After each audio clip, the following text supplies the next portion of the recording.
Selamat pagi Bapak Ibu Saudara-saudara yang sama-sama dikasih oleh Tuhan. Salam sejahtera bagi kita sekalian. Kita berjumpa lagi lewat Renungan Harian Toraya, edisi Jumat 17 November 2023. Mari Bapak Ibu Saudara-saudara, sebelum kita menjalani kehidupan yang dianugerahkan oleh Tuhan kepada kita, kita bersekutu, membaca dan merenungkan firman Tuhan. Namun sebelum itu kita berdoa.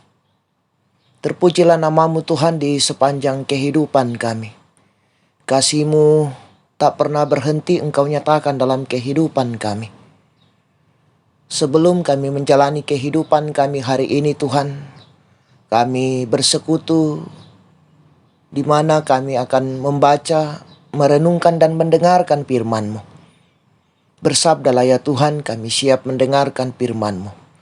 Di dalam nama Yesus Kristus, itulah Tuhan dan Juru Selamat kami yang hidup.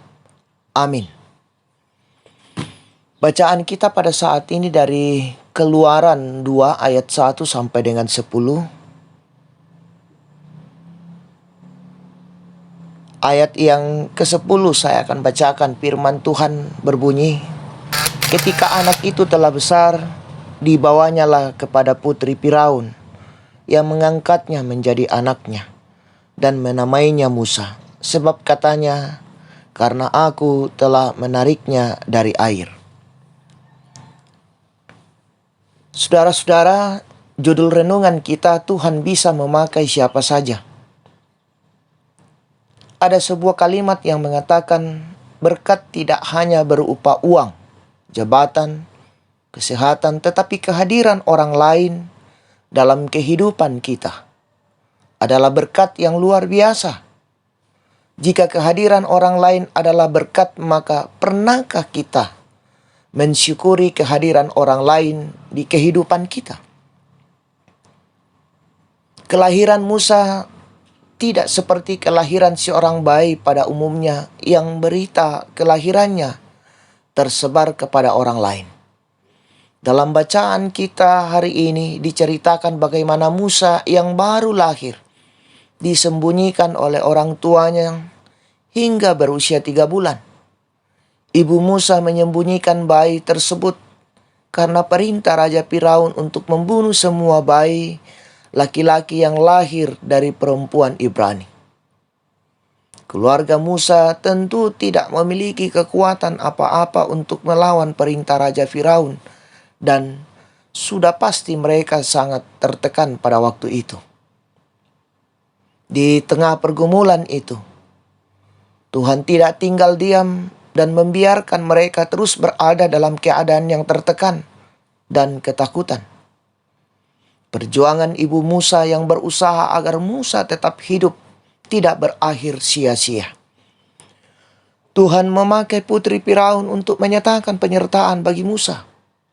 Bisa saja putri Firaun membunuh Musa sesuai perintah ayahnya, tetapi pada kenyataannya putri Firaun menjadi alat Tuhan untuk menyelamatkan Musa dari tangan ayahnya sendiri. Nah, saudara-saudara, ketika kita sedang bergumul oleh karena banyaknya persoalan yang dihadapi, Tuhan tidak tinggal diam. Ia tahu pergumulan yang sedang kita alami.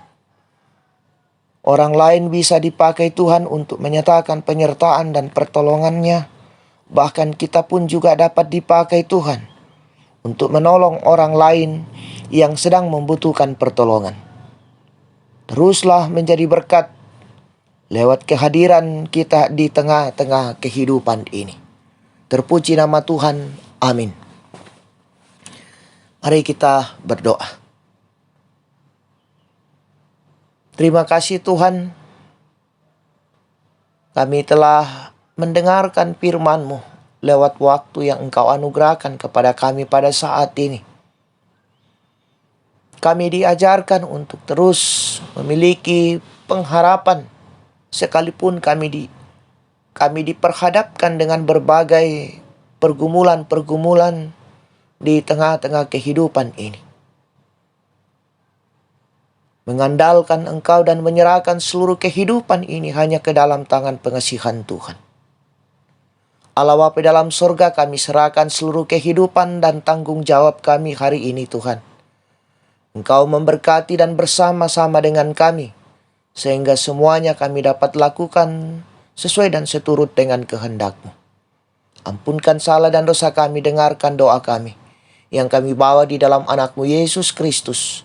Itulah Tuhan dan Juru Selamat kami yang hidup. Amin. Selamat beraktivitas, Tuhan Yesus memberkati.